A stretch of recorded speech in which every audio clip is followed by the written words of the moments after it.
Debut. आणि डेबूजीचा जन्म झाला आणि यांना सगळ्यांना आनंद झाला. परंतु महाराज या झिंगाजीला वाईट व्यसन लागल्यामुळे सर्वच काही वाया गेले. वाईट व्यसन एवढं की हा जो झिंगरू होता, या झिंगरूला ते दारू पिण्यासाठी आणि मांस मटण खाण्यासाठी हे सर्व लोक जमायचे. आणि अशातच या झिंगरूची संपूर्ण संपत्ती थोडी थोडी करून सावकाराने हडपून घेतली. आणि त्या दारूच्या व्यसनामध्ये याचा अंगठा घेतला आणि याच्याकडली संपूर्ण संपत्ती आता पूर्ण गेली. आणि जेव्हा आपल्याकडे पैसा असतो, धन असते, संपत्ती असते, जमीन जुमला, आयुष्य आराम आणि कुठेतरी नाव प्रतिष्ठा असते, तोपर्यंत लोक आपल्या मागे पुढे फिरतात. पण आता मात्र या झिंगरूच्याकडे काहीच नाही. जब पास हमारे पैसा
आजूबाजूच्या नादाने तो देव कार्याच्या निमित्ताने अट्टल दारुड्या बनला.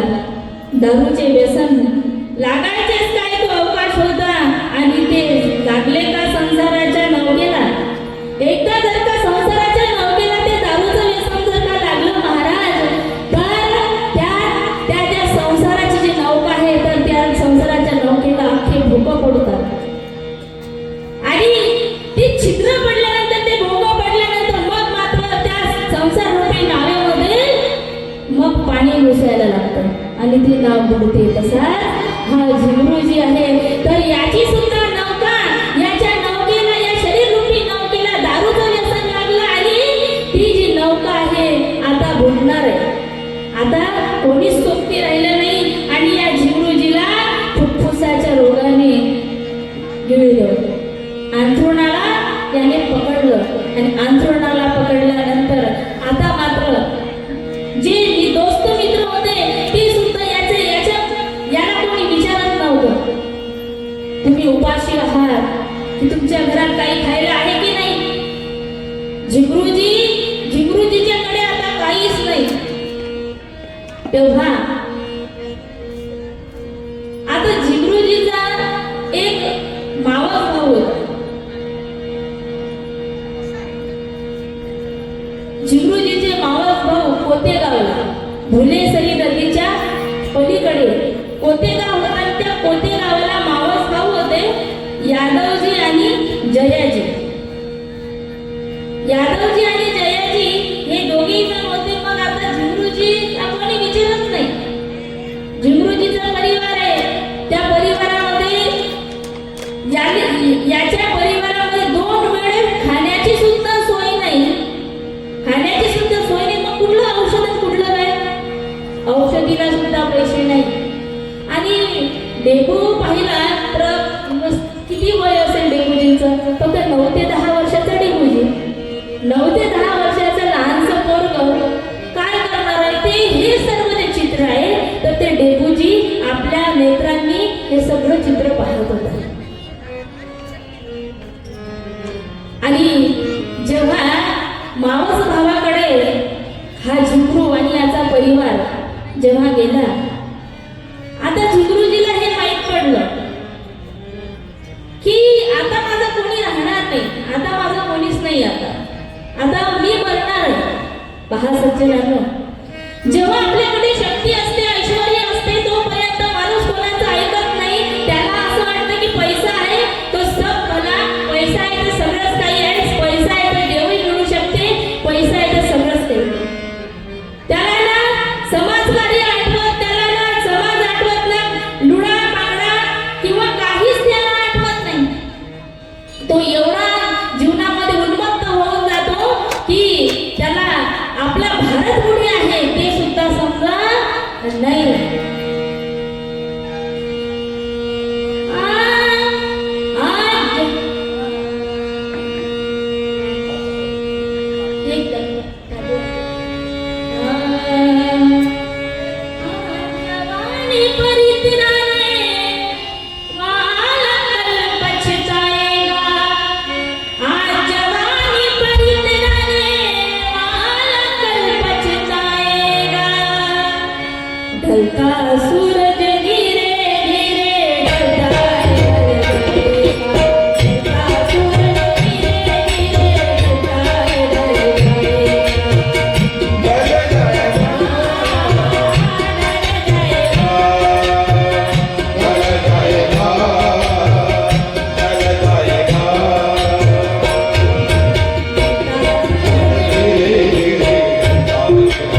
ढल जाएगा, ढलता सूरज नीरे नीरे ढलता है ढल जाएगा, ढलता सूरज नीरे नीरे ढलता है ढल जाएगा, ढलता सूरज नीरे नीरे ढलता है ढल जाएगा।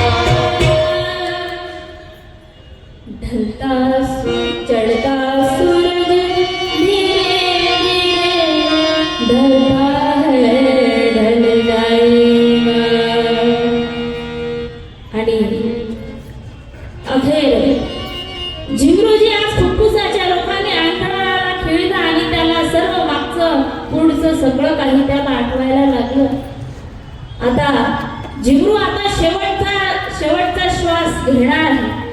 तेव्हा सखूबाईला बोलावलं, सखू जरा इकडे ये.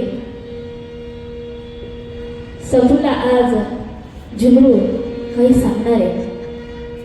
सखू काय झाली असं हे अवदशा, काऊन झालं असं हे असं. मला मरावी लागते तर दुसऱ्याच्या दाठ्यात.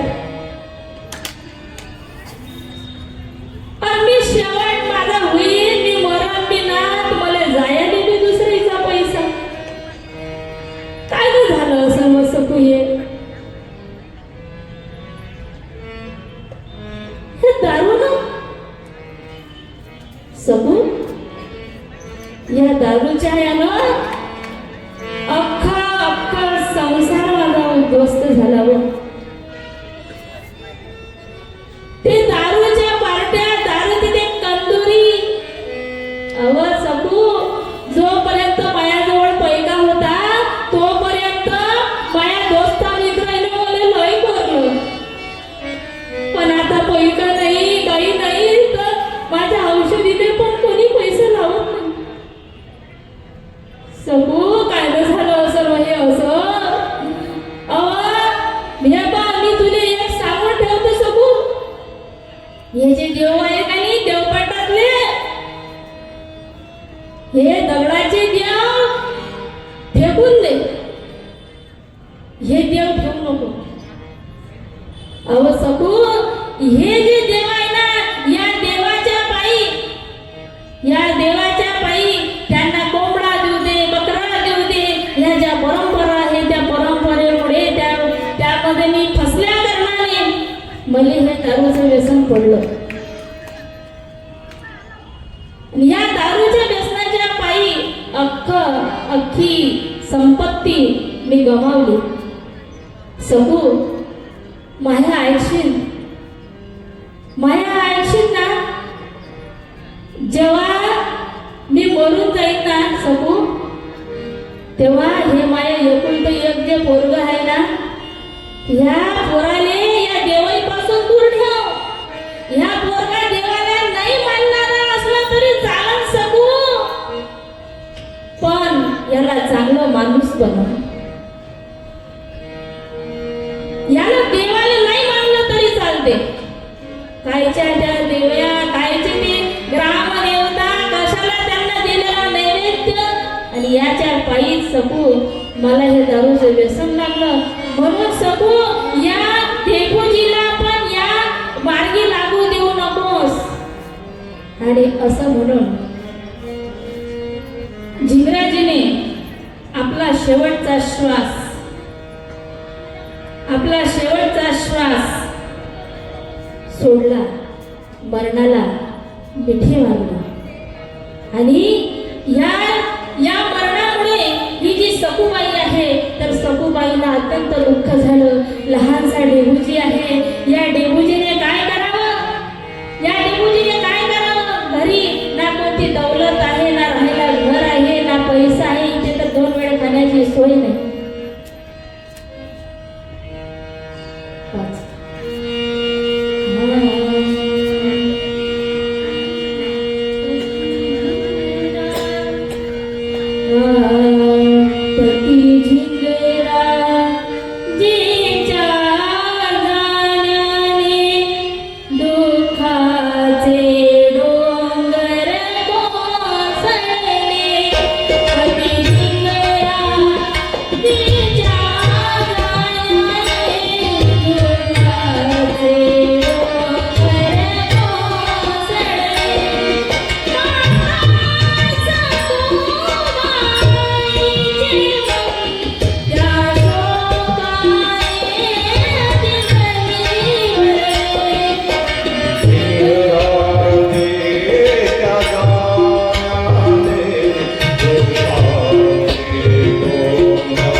या बाळ डेंगूजीच्या खांद्यावर एवढं मोठं संकट आलं महाराज की आता कुठं जा. तेव्हा डेंगूजींचे जे आजोबा आहेत हंबीरराव कोळसकर यांना जेव्हा ही बातमी कळली तेव्हा त्यांनी त्यांचा मुलगा चंद्रभान कोळसकर याला सांगितले, जा बाबा जा आणि आपली सखूबाई आहे आणि सखूबाईचा मुलगा आहे त्या संपूर्ण परिवाराला आपल्या घरी घेऊन ये. तेव्हा चंद्रभानजी आपल्या बहिणीला म्हणतात, सकू आता इथे राहू नकोस, चल आपल्या घरी. तुझ्यासाठी सर्वच काही आहे, ते तुझंच घर आहे. तेव्हा सखूबाई आपल्या मुलाला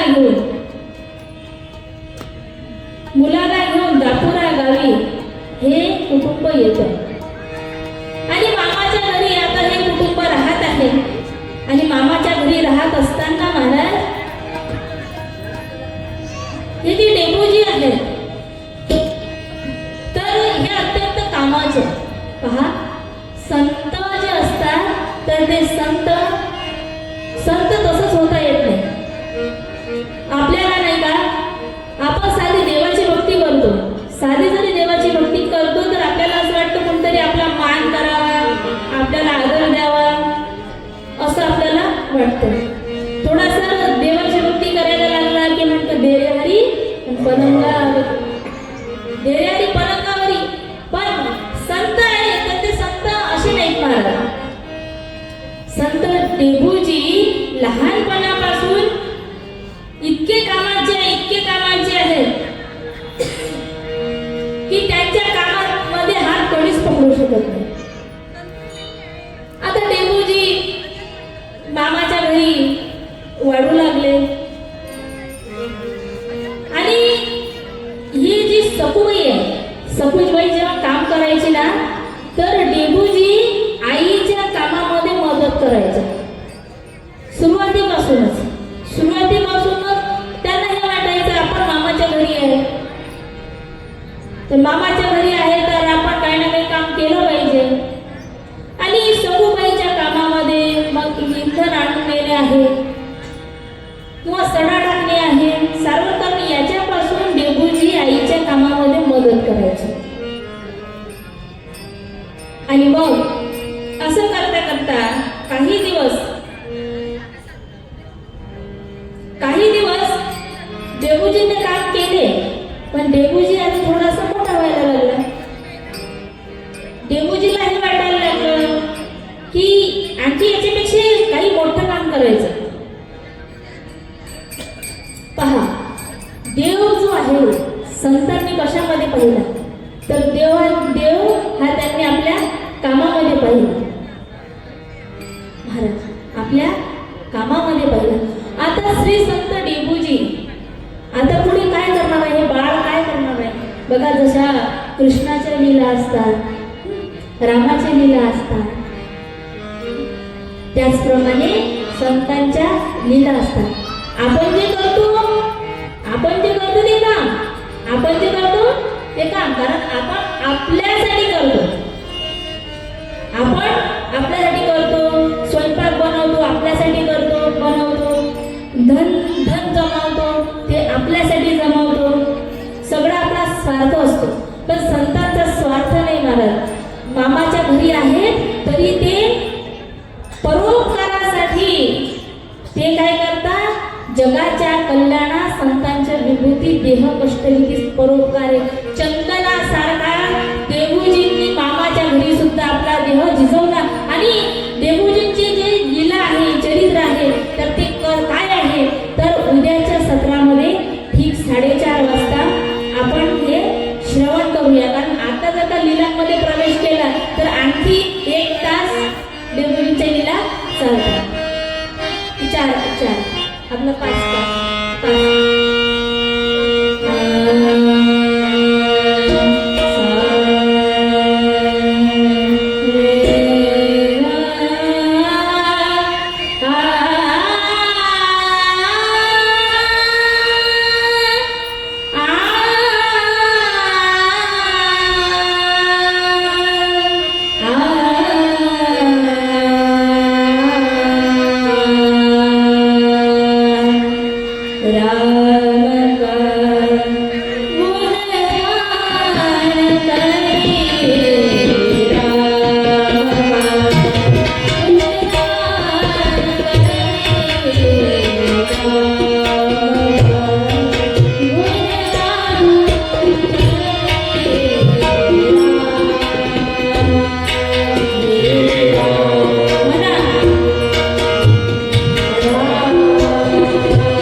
नरसिंहावर रामचंद्र भगवान की जय वैराग्यमूर्ती कर्मयोगी श्री संत गाडगे महाराज की जय एक नमन पार्वती हर हर महादेव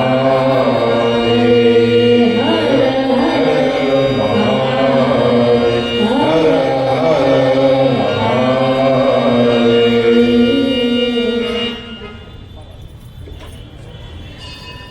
या हरिपाठावरी मंडळी